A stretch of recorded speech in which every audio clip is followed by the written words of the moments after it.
everyone, and welcome back to my YouTube channels. If you are not yet subscribed, please subscribe and hit the notification bell para updated kayo sa lahat ng aking content or video na i-upload. Okay, for today's videos, this is my timeline creation in my subject Media and Technology Applications in MAID ALM or Master of Arts and Education majors in Educational Leadership Management.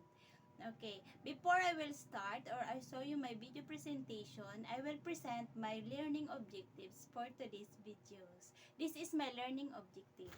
In these videos, we are talking about the evolution of media, but before we start, I will share to you our learning objectives for today's lessons. The first objective is identify accurately different traditional media and new media starting from prehistoric age to information age. The second one is appreciate the importance of knowing the history of media and the people behind its invention. And the last one is create the infographic that shows the evolution of media. Media involves communication channel through which news, entertainment, education, data, or promotion are disseminated. Media is also designated to reach a mass audience of majority of the public, hence the term mass media.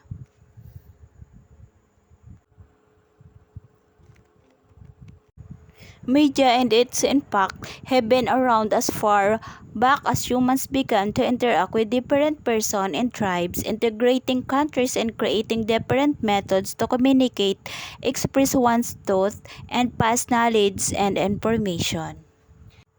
Prehistoric age before 1700s, people discovered fire, developed paper from plants, and forged weapons and tools with stone, bronze, copper, and iron. And prehistoric may learn how to sharpen their jaws that they use for hunting and further knowledge how they use these materials from carving stone eventually to create of their own way of writing.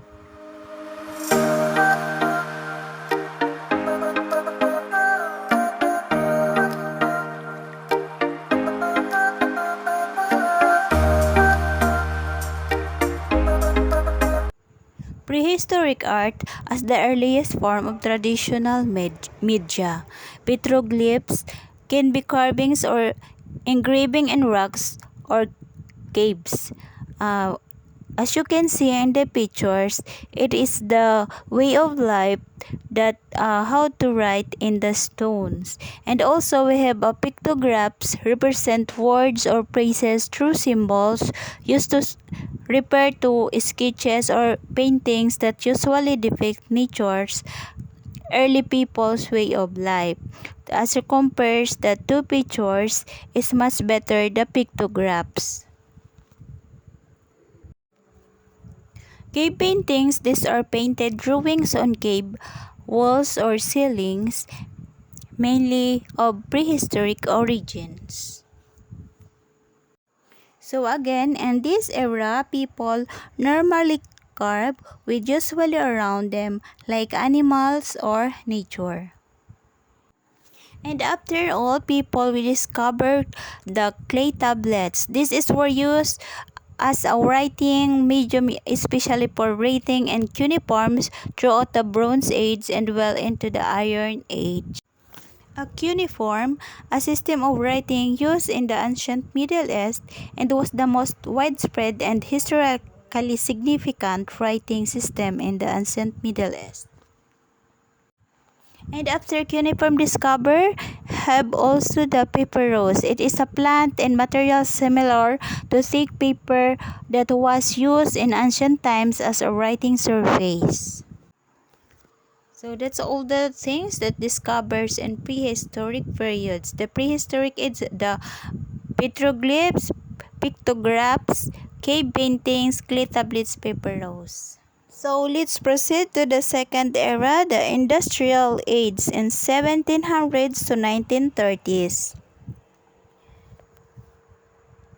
It is in 18th century, the Great Britain bring to us all the industrials that uses in the factories and other selling of goods, also mass production. In this era of industrial age, people use the power of STEM, develop machine tools, establish iron production, and manufacturing of various products including books through the printing press. When it's discovered the printing press of this era, the machine production of newspaper is to become faster, cheaper, and easier. And this printing press was discovered by Johannes Gutenberg. He created a device for applying pressure to an ink surface resting upon a print medium such as paper or cloth and thereby transferring the ink. And these are the printing press for mass productions as discovered in 19th century. This is the printing press. It is the device for applying pressure to an ink surface resting upon a print medium such as paper or cloth, thereby transferring the ink. And this is the example of newspapers from the London Gazette in 1640. It is the serial publication containing news about current events, other informative articles about politics, sports, arts, and so on. And advertising is usually, but not exclusively, printed on relatively inexpensive low-grade paper such as newsprint. So aside from newspaper printing, people discovered a typewriter in 1800. It is a mechanical or electromechanical machine for writing characters similar to those produced by printing movable type. It operates by means of keys that strike a ribbon to transmit ink or carbon impression into paper. The man behind the typewriter is Christopher Latten Soles, the father of modern typewriter, the man behind the QWERTY typewriter keyboard. Next, aside from typewriter, telephone was discovered in 1876. Telephone is a system of transmitting messages from a distance along a wire, especially when creating signals by making and breaking electrical connection. Is the one of discovered also in industrial evolution. The man who behind the telephone discovering Alexander Graham Bell, known to be a father of who created a device for transmitting message from a distance along a wire, especially when creating signals and breaking an electrical connection. And even before the industrial age, there was able to discover these devices to these early productions as we have a motion pictures, photography prediction in 1980, and commercial pictures in 1913, and motion picture with sound in 1926. These devices actually presents a series of still images which, when shown on our screen, creates illusion of moving images to do a certain phenomenon. This optical illusion causes this audience to perceive continuous motion between separate objects viewed rapid in succession. And that's the end of the industrial era. But before I proceed to the next era, let's have a short review for the industrial age was that discovered. The first one is the printing press, newspaper, typewriter, telephone, and motion picture. So now let's move on to the next era. It's an electronic age. So this electronic technology already existed, and it is the started to 1930s to 1980s.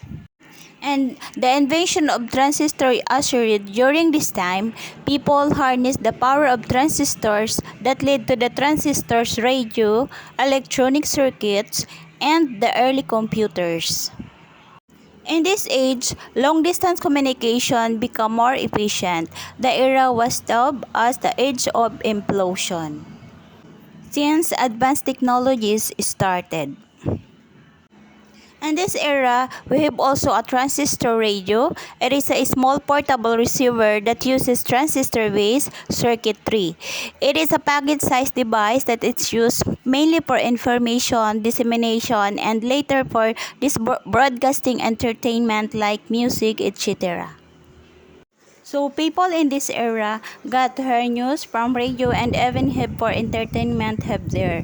Moreover, the television was invented during this era. People can already watch news and many more. Afterwards, personal computer and early internet is already exist during this time.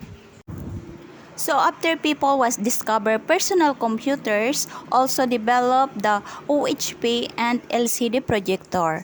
It is an optical device that projects an image or moving images on a surface. This device creates an image by shining a light through a small transparent lens. The first one is overhead projector and liquid crystal display or LCD. In first, we only have our overhead projector wherein we use in acetate to read the text placed on the top of the projector. But now, we have already on the liquid crystal display wherein no longer to acetate the presentation, just already present by only connecting to the laptop. And those stop the digital discovered to the electronic age are the transistor radio, television, personal computers, OHP, and LCD projectors. So now let's proceed to the last era. We have the information age. It is already access to our generation right now. It is started in early 190s to early 2000, and this era, the internet paved the way for faster communication and the creation of the social network. And also, people advanced the use of microelectronics with the invention of personal computers, mobile devices, and wearable technology. Moreover, voice, image, sound, and data are digitalized. We are now living in the information age. Many social applications that actually developed during this time that make people easy. First, we have a web browser. It is the software application for retrieving, presenting, and traversing information resources on the World Wide Web. We have discovered also here the mosaic was developed in 1993, and we also have Internet Explorer. It was developed in 1995. But in our era, now we have already Google Chrome, Mozilla, Firefox, Safari, and many more. After web browser, blogs also developed. During this time, so it is a discussion or informal website published on the World Wide Web consisting or discrete, often informal diary style text entries or posts. This is Blogspot. It was developed in 1999 and LiveJournal.com in 1999 also was developed, and also the last one is the WordPress developed in 2003. And aside from blogs, social network were also developed during this era. This is an online platform which people use to build social relations with other people who share similar personal or career interests, activities, backgrounds, or real-life connection. The first one is Friendster that was developed in 2002, but it is not yet successful. And the second one is Multiplies that was developed in 2003, and the last one is the Facebook that was developed in 2004. And the Facebook is the most successful social network created that using right now. And aside from social networks, we also have microblogs. It is a broadcast medium that exists in a form of blogging, and also it differs from a traditional blog, and contents are typically smaller and both actual or aggregate file size. It allows users to exchange small elements of content such as short sentences, individual images, or video links, which may be major reason for their popularity. And the famous microblogs we have right now is the Twitter that was developed in 2006, and we have also Tumblr that was developed in 2007. Next, we also have a video. This is an electronic medium for the recording, copying, playback, broadcasting, and display of moving visuals media. And one of the famous application in this video is YouTube. This was developed in 2005. Next, we also have augmented reality, a technology that superimposes a computer-generated image on a user view of the real world, thus providing a composite view. But these games did not last because it is very dangerous to those people who are playing with. Next, we also have the virtual reality, the computer-generated simulation of the three-dimensional image or environment that can be interacted with in semi-real or physical way by a person using special electronic equipment such as a helmet with a screen inside or gloves fitted with sensors. So in this case, you can play the game using your hands and moving devices. In the virtual world, so I have here the example of a virtual reality. Please prepare to watching this video.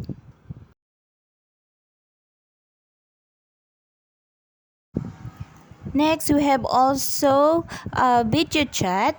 This refers to a face-to-face conversation held over the internet by means of webcams and dedicated software. So this video channel actually accessible to all people right now since already have Messenger, Zoom, Google Meet, and many more.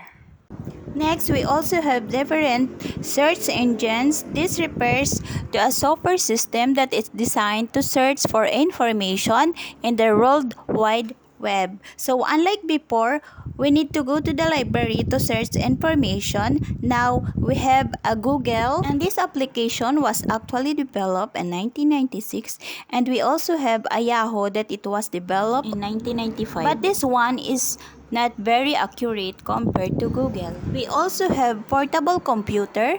It is a computer that comes with a keyboard and display, and one which can be easily relocated or transported, although less convenient compared to a notebook. We also have laptop. It is a portable computer, usually battery powered, small enough to rest on the user's lap, and having a screen that closes over the keyboard like a lid. And also this is very convenient to bring anywhere you go compared to portable computer. Next, we also have a tablet. Was this developed in 1993? A tablet or tablet PC is a portable computer that uses a touchscreen. It is primary input device. Most tablets are slightly smaller and weight less than average laptop.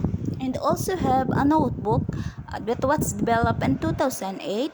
This refers to a small laptop computer designed primarily for accessing internet-based applications. And we also have a very common one, a smartphone, a mobile phone that performs many of the functions of a computer, typically having a touchscreen, interface, internet access, and an operating system capable of running downloaded application. And the last one, we have a wearable technology or wearable gadgets. It is a category of technology devices that can be worn by a consumer and often include tracking information related to health and fitness. Other wearable technology gadgets include devices that have small motion sensors to take photos and sync with your mobile devices. So again, and those are the developed and information age are web browser, blogs, social networks, microblogs, video, augmented reality, virtual reality, video chat, search engines, portable computers, laptops, tablet, netbook, smartphones, and wearable gadgets. And this is my timeline creation, significant milestone in the evolution of media technologies, submitted to Dr. Mary Grace Balos.